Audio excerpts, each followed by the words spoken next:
nha các bạn nhá. Mình sẽ hướng dẫn các bạn trồng hành nhá. Mình sẽ cầm tầm 5 đến 6 nhánh hành.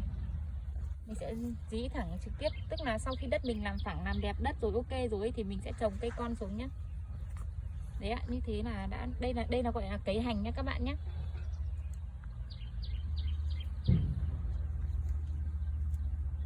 Rất là đơn giản đúng không ạ? Mình chỉ cần mua cây giống về, mình trồng cho em khoảng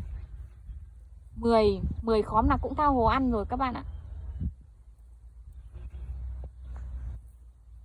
Đây nhá các bạn nhá, Trần Thu Garden xin chào tất cả các bạn nhé. Đây là hành nhà mình gieo lên luống này. Bạn nào cần cây giống hành con thì liên hệ mình nhá.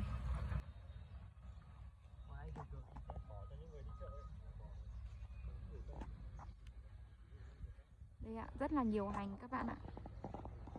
Hành rất là đẹp.